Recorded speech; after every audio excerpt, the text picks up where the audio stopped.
250 hectare জায়গা নিয়ে এই জঙ্গলটি বেশ ঘন। এই জঙ্গল অবশ্য অন্য সব জঙ্গলের চেয়ে আলাদা, কারণ এটাকে পৃথিবীর সবচেয়ে ভুতুড়ে জঙ্গল বলা হয়। এই জঙ্গলে ভৌতিক সব ছায়াদের ঘুরতে দেখা যায়। অদ্ভুত সব আওয়াজ, কথোপকথন কানে আসে।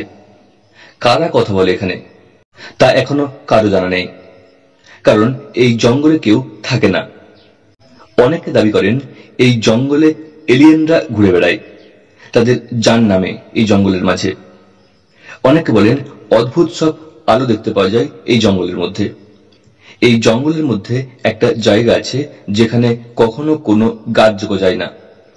পুরো জঙ্গলটা ঘন বিশাল বিশাল গাছে ঢাকা হলেও ঠিক এই গোলাকার অংশে কেন গাছ জন্মায় না, সে উত্তর আজও অজানা। বলা হয় ওখানেই নাকি এলিয়েনদের জান নামে, তাই সেখানে গাছ জন্মায় না। এমনও বলা হয়ে থাকে যে ওই জঙ্গলে কেউ একা ঘুরে এলে তার সাথে জঙ্গলে কি ঘটেছে, তিনি কি দেখেছেন, কিছুই মনে থাকে না। রোমানিয়ার ট্রান্সিলভেনিয়া নামে জায়গায় অবস্থিত হইয়া বাসিউ নামে এই জঙ্গল নিয়ে ভুতুড়ে সব কাহিনীর শেষ নেই। এক সেনাকর্মী একবার এই জঙ্গলে ঢুকে নানা ফটো তোলেন।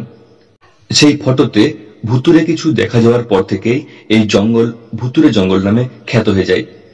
তাকে ঘিরে নানা ভুতুড়ে সব কাহিনী মুখে মুখে ঘুরতে থাকে। তবে এই ভুতুড়ে ছাপ রোমানিয়ার এই জঙ্গলকে সারা পৃথিবীতে জনপ্রিয়তা দিয়েছে।